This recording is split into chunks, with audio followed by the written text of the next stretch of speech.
Who's that? The greatest con artist alive.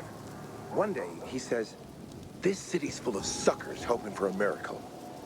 We can take advantage of that. Anders had a plan. What plan? Lots of folk went missing after the war. I mean, look around. You can see memorials on every other street corner. Families needed to know what happened. And where there's a need, there's a business opportunity. That's sick. Have you no decency? Oh, decency's dead, mate. It's eat or be eaten. Widows were the easiest marks. We'd pick a house with a yellow ribbon. I'd be on crutches. Anders oozing charms, saying we'd fought with their dead husbands during the war. PK, the army, the side didn't matter. For a hot meal, we'd promise to tell them what happened to their husbands. It worked every time. They'd give us food, water, medicine, crystals, anything they had. They wanted closure. We gave it to them. The details changed, but we stuck to the same basic story. It always ended with an epic fight and some heroic act by the husband.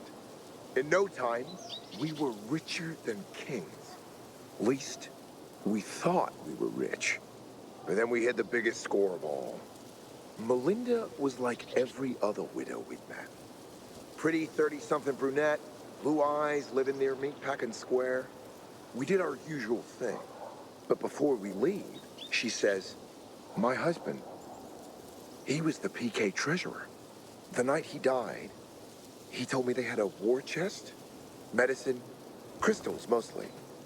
He'd want you to have it. You got no shame. Let him finish. I bet they was skinning for themselves. We give each other the look.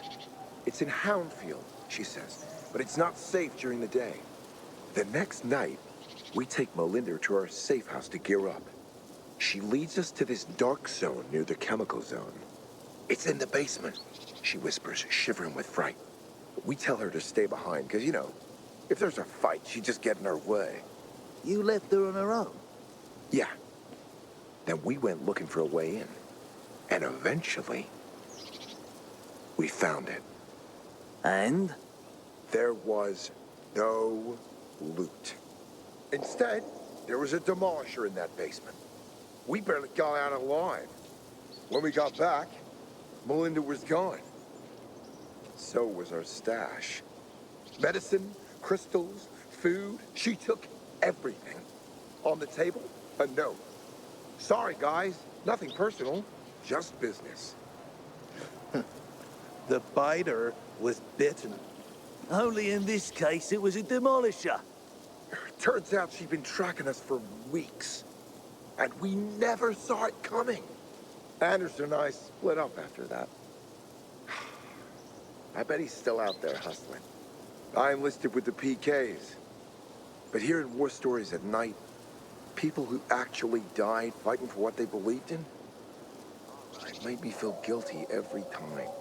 I lasted 2 months. Now I'm back where I started before the fall. A nobody, telling stories.